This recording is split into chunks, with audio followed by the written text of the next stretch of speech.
անգամ գնանք մեր թանգարաններ, ես Միչայելոց ասեմ ձեզ,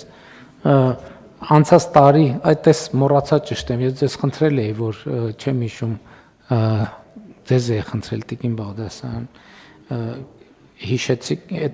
այդ օրվա այցը երկու կարևոր նշանակություն ունեցավ, մի օր չգիտեմ ինչ որ թեմայի շուրջ մտածում էի, եւ որոշեցի գնալ ուղղակի ցերեկվա ժամին աշխատանքի կաբինետից դուրս եկա գնացի պատմության թանգարան, երկու բան տեղի ունեցավ, մեկ լուսերը անջատվեց, երկրորդը որ տեղի ունեցավ, այնտեղ կար մի քարտեզ, որը ցուցադրված էր, ես հիշում եմ, որ ես պետքա անունը ցուցանմուշի հիշեմ, եւ մի քարտեզ էր դրված, որը Հայաստանի հայկական եկեղեցիների քարտեզ էր, որը չեմ հիշում թե շատ ափսոսում եմ, որ չեմ հիշում, բայց հեռախոսից մեջ նկարը կա։ Ինչն էր հետաքրքիր այդ քարտեզում։ Ինչը ինձ հետաքրքրեց։ Այդ քարտեզի ամենակենտրոնում Արագած սարն էր։ Եվ դա ինչ կոնտեքստները 2020 որ թվի, այս տարի էր, թե այս տարի էր, հա, ու դա շատ հետաքրքիր էր, ես ինչի համար եմ ասում, գիտեք ինչ, մենք իսկապես ինքնաճանաչման խնդիր ունենք և հա մենք պետք է գնանք մեր թանգարանենք, պետք է գնանք, պետք է տեսնենք, պետք է մտածենք, պետք է հասկանանք եւ այլն եւ այդպես շարունակ, որովհետեւ մեր մասին մեր պատկերացումները շատ դեպքերում ձևակերպված են Հայաստանի Հանրապետությունից դուրս, հայկական իրականությունից դուրս ընդհանրապես։ Եվ դա մեզ կառավարելու մոդել է, ովքեր են լավը, ովքեր են վատը, ովքեր են բարեկամ, ովքեր են թշնամի։ Ընդհանրապես ես մի նախադասություն կա, բայց որ եկել է, պետք է ասեմ կառավարության նիստում, մտածում եմ, որ երբեք պետք չի ասել, հետո տասնամյակներ անց է պետք ասել, մեր արտաքին քաղաքականության եւ ընդհանրապես մեր ռազմավարության մասին խոսելիս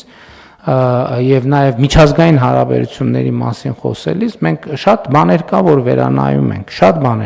վերանայում ենք, ու վերանայում ենք գիտելիքի հիման վրա, այս շատ կարեւոր է։ Օրինակ, այս վերջերս մի թեմայի անդրադարձա, որ ասում էի, որ նույնիսկ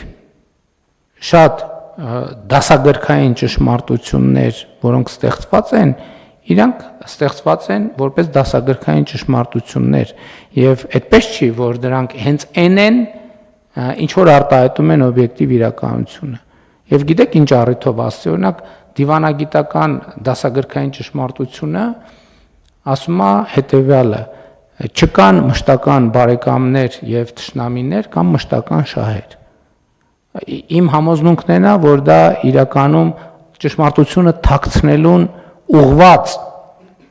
արտահայտություն է, որովհետև իմ ընկալմամբ ճշմարտությունն է, որ չկան թշնամիներ եւ չկան բարեկամներ։ Կան ուղղակի միջազգային հարաբերություններ։ Ուղղակի հասկանում եք պետությունը այն պահին է հասունանում, երբ որ հասկանում է, որ չկան բարեկամներ եւ թշնամիներ։ Երբ որ դու ասում ես չկան բարեկամներ եւ թշնամիներ, դու կենտրոնանում ես ինքդ քո եւ քո անելիքի եւ քո կայացնելու որոշումների վրա։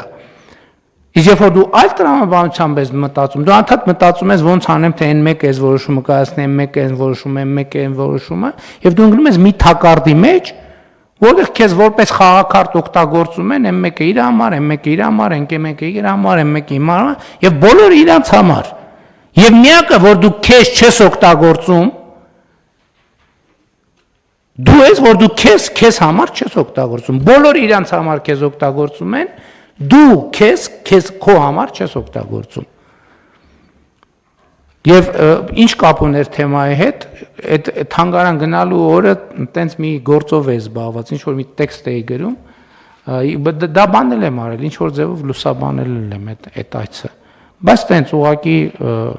տենց առիթ եղավ, ասեցի ինչ որ մտածում եմ, որ երևի պետք չի ասել, բայց պետք է ասել։ Տենց բան չկա, որ պետք չի ասել, որովհետև մենք մեզ հետ խոսանք, մենք պետք է մեր ժողովրդի հետ խոսանք։ Եվ պետք է մենք հասկանանք, ի վերջո ինչ է նշանակում պետություն։ Եկեք մենք արձանագրենք, որ էլի որ ասում են բան են դար, ասում են, վայ դուք դեռ 0 դասարանում եք, հա դուք բան եք, տենց ակադեմիկոսներ եք, դրա համար էլ է տորին եք, էլի։ Այո, մենք պետքա ինքնաառերեսվենք։ Մենք պետություն, մենք նոր սկսում ենք հասկանալ, թե ինչա պետություն։ Իսկ դա հասկանալը շատ կարևոր է, շատ բարդ է եւ պետություն լինելը պարզ բան չի։ Հնարավոր չի պետությունից դուրս տրամաբանությամբ լինել պետություն։ Եվ մենք հիմա պետության տրամաբանության մեջ ենք եւ դրա համար ենք մենք այսօր պետություն։ Շնորհակալություն, մեր նիստի օրակարգը սպառված է, նիստը ավարտված։